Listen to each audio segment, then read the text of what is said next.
कविता अपने माता पिता की बहुत लाडली थी। 3 बड़े भाइयों की बहन थी। कोई भी चीज़ मांगने पर उसी वक्त सामने हाजिर हो जाती। पूरे घर में रोब था उसका। पूरे परिवार और नौकरों पर राजकुमारी की तरह हुक्म चलाती थी। स्कूल में भी पूरा रोब था। बड़े घर की लाडली जो थी वह। ऐसे ही उसने कॉलेज में दाखिला लिया। उसके ठाठ बाट, बड़ी गाड़ी में आना जाना, हर दिन नया फैशन देखकर हर कोई उससे दोस्ती करना चाहता था। थोड़े ही दिनों में उसके बहुत से दोस्त बन गए। पूरे कॉलेज में उसकी अपनी ही एक पहचान थी। इन दिनों उसके घर एक रिश्ता आया। खानदानी लोग थे और पापा की पुरानी जान पहचान थी उनके साथ।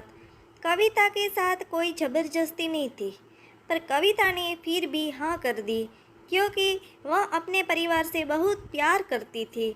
वह जानती थी कि वह लोग उसका अच्छा ही सोचेंगे। लड़के का नाम राज था। राज काफ़ी पढ़ा लिखा और समझदार लड़का था। ससुराल वाले भी बहुत अच्छे थे। ससुराल में कविता की जगह वैसे भी जैसे कि मायके में। कोई भी कार्य कविता की सलाह के बिना नहीं होता था। सबकी लाडली बहू बन गई थी वह। फिर उसके घर एक बेटे का जन्म हुआ। राहुल कविता को जान से प्यारा था। पोता पाकर ससुराल वाले तो फूले नहीं समाते थे। कविता कभी कभी सोचती थी कि उसकी किस्मत कितनी अच्छी है। उसका हर अपना उसे कितना प्यार करता है। चाहे जीवन में कैसा भी समय आए, मेरे अपने हमेशा मेरे साथ है। मैं कभी अकेली नहीं हो सकती। कितनी खुशकिस्मत हूँ मैं। पर शायद कविता की खुशियों को उसकी अपनी ही नज़र लग गई थी।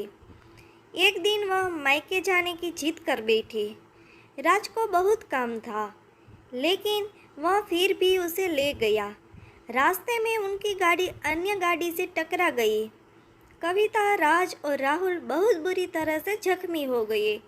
काफ़ी दिनों के इलाज के बाद राज और राहुल तो ठीक हो गए, लेकिन कविता पूरी तरह ठीक ना हो सकी। सर पर चोट लगने के कारण वह अपनी आंखों की रोशनी खो बैठी थी। अब कविता की किस्मत जैसे उल्टे पांव चलने लगी। मायके वाले कुछ दिनों तक उसे मिलने आते रहे। फिर कभी कभार फ़ोन ही करके पूछ लेते कि अब कैसी हो। धीरे धीरे ये सिलसिला भी कम हो गया। ससुराल वालों की सहानुभूति भी कम होने लगी।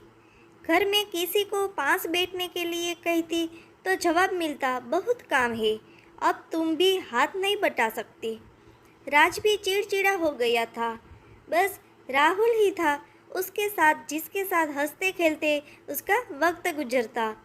एक दिन कविता के हाथ से कुछ सामान गिर गया, जिसकी वजह से राहुल को हल्की सी चोट लग गई। कविता के सास ससुर ने राहुल को उससे अलग कर दिया कि कहीं उसके ना देखने की वजह से बच्चे का कोई नुकसान ना हो जाए। कविता अंदर से टूट चुकी थी। एक दिन उसने सबके सामने मायके जाने की इच्छा रखी, तो राज उसे तुरंत मायके छोड़ आया, जैसे कि वह भी यही चाहता था। लेकिन राहुल को उसके साथ नहीं भेजा गया। कविता कभी राहुल से दूर नहीं रही थी, पर अपनी कमी के कारण उसने ज़्यादा बहस नहीं की। कविता को लगा कि वह 3-4 दिन वहाँ रहेगी तो थोड़ा हवा पानी बदल जाएगा, क्योंकि वह कितने दिनों से कहीं बाहर नहीं गई थी। घर वाले भी इतने दिनों बाद उसे देखकर कितने खुश हो गए। कविता के घर पहुँचने पर सब लोग बहुत खुश हुए। खाने में सब कुछ कविता की पसंद का ही बना था। उसने अपने मम्मी पापा और भाई भाभीयों से दिल खोलकर बातें की। उनके छोटे छोटे बच्चे भी बुआ के साथ घुल मिल गए थे। रात को सोने के वक्त जब वह कपड़े बदलने लगी, तो उसे पता चला कि उसका बैग तो बहुत भरा हुआ था। वह सब समझ गई। वह बहुत उदास हो गई। कुछ दिनों तक तो सब ठीक रहा, फिर जैसे सब बदलने लगा, सबका व्यवहार बदल रहा था। वह लोग जैसे थक चुके थे। सब लोग घुमा फिरा कर पूछने लगे कि राज कब आ रहे हैं उसे ले जाने। वह बहाना बना देती, जबकि वह जानती थी कि उस घर में अब उसके लिए कोई जगह नहीं। कविता से चलते वक्त कुछ न कुछ नुकसान हो जाता।